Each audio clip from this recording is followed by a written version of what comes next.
Hello, friends. Welcome to Learn English with Karen. Most often, we go to travel to different places. There would be some people who love to travel alone. There are some people who love to travel with their family.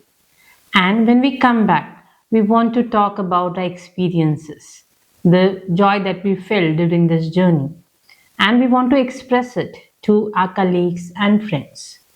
Okay, but when it comes to talking about it in English, we might fall short of words. So, today I'm going to assist you with some of the vocabulary and phrases that you can use when you're going to talk about trip or travel to your friends.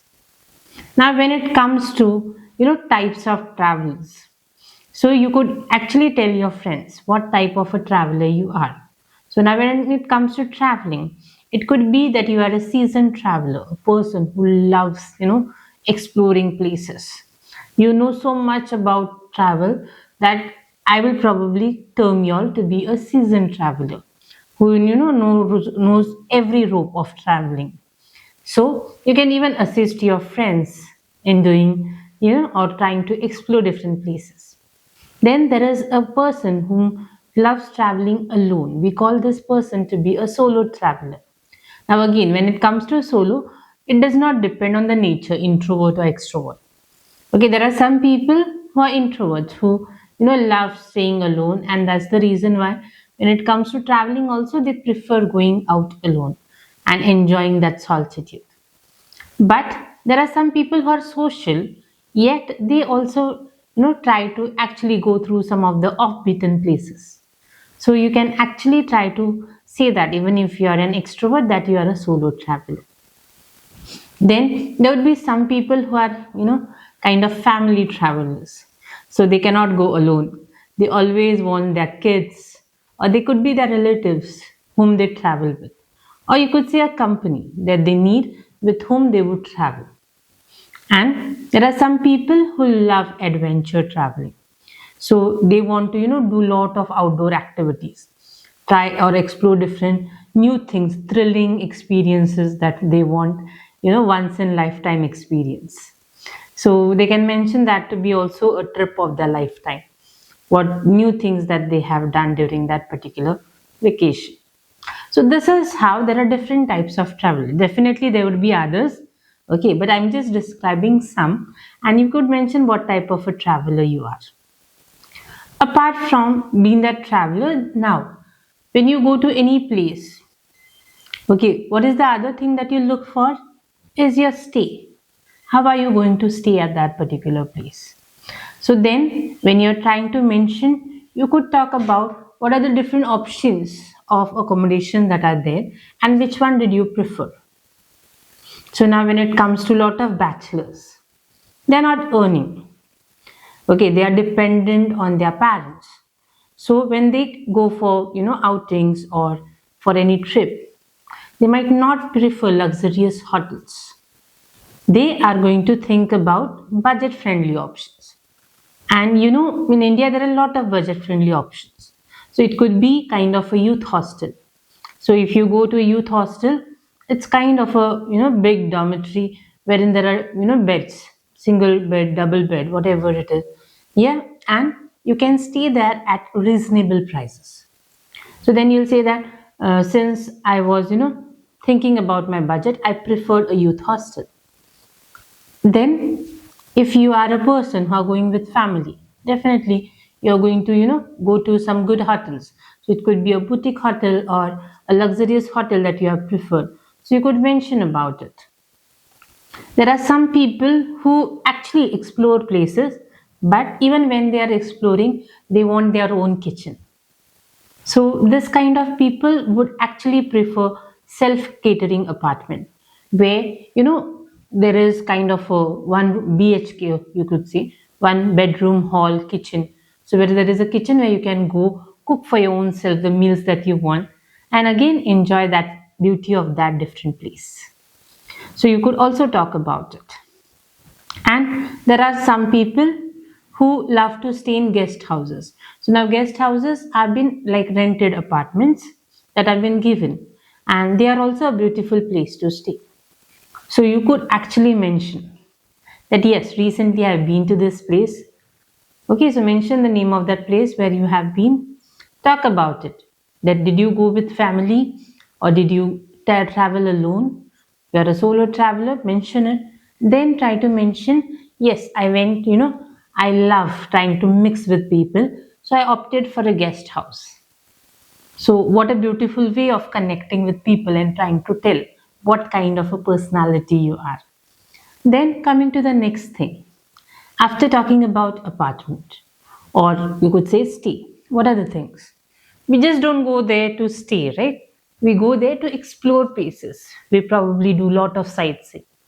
So, the next thing that you're going to talk about is what are the different spots that you have seen? Okay, so did you actually explore the well known places? So, talk about the beauty of that place. So, was it mesmerizing? Or did you fall in love with that place? Okay, what were the different shades? Like, when it comes to Taj Mahal, when we are trying to describe it, what do we say? We talk about the different shades that it shows.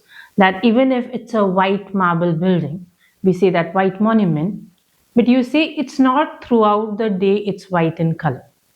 Okay, when the sun rays fall, it looks golden in color. Okay, the beauty is different. So talk about it. Okay, and maybe in the evenings, the shades of oranges would probably have a different shade to it. So, how did you feel experiencing that different shades that were seen on that particular monument? Then, coming to the next thing that you're going to talk about is also like you go to that place, there are a lot of famous places, but you are a person who love to, get offbeat. So, now when I say offbeat, it is someone who probably loves to explore something different. Okay, people go to a lot of places and then there are some hidden gems, some secret spots. Like if you go to Goa, most of the people talk about North Goan beaches. But if you really, are a person who loves beaches, instead of preferring the North Goan beaches, you might end up going to the South Goan beaches. The reason? Because they are the hidden gems. You'll not have a lot of rush and crowd there. Okay, so people who love tranquil, calm, serene places would opt for South Goan, beaches. So this is how, going offbeat is something that not most of the people explore. So you could talk about it. After that, you could also talk like it's not always that you go to, remote places or outside places. You might also go to cities. Okay, so you are going to enjoy that hustle and bustle. So now when I'm saying bustling, it just means that it is full of energy. Okay, and a lot of activities and noise that's going out. Like I would preferably say that Mumbai is a bustling city. Why? Because you see, it's energetic throughout the day. That energy that flows in Mumbaikars is something that's worth notable. So you could talk about it. So we can go to places like that. Or it could also be cosmopolitan. When we are mentioning about cosmopolitan, I'm talking about different cultures that merge together. So you see now, I'll probably say in most of the cities, you'll see that cosmopolitan nature. There are people from all the cultures and they're so well, beautifully, kind of blended together and enjoying every festival that's there. So you could talk about the blend of festivals, the culture that is there. Or if you go to different places, talk about the culture. How are the people there? You could talk about the food that has been served. Okay, the cultural attire that they wear. Okay, what is their costume? What are the things that they, look for? Or how are they, kind of they are showing gestures, how they behave with you. It's varied. All the people around the globe are having different perspective and we learn from them. So this is what you need to talk about. And this is what, so you need to understand that traveling just not just mean that you're going and visiting a new place.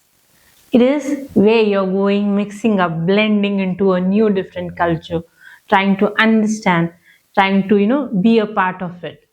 And then coming back fully rejuvenated, full of energy. Okay, you have refreshed your mood. And that's why we probably say that every 6 months or once a year, you should definitely go on a trip. So, I would love you all to talk about your recent trip and how it has probably energized you for a new start. Do let us know and comment in the comment section. Thank you so much.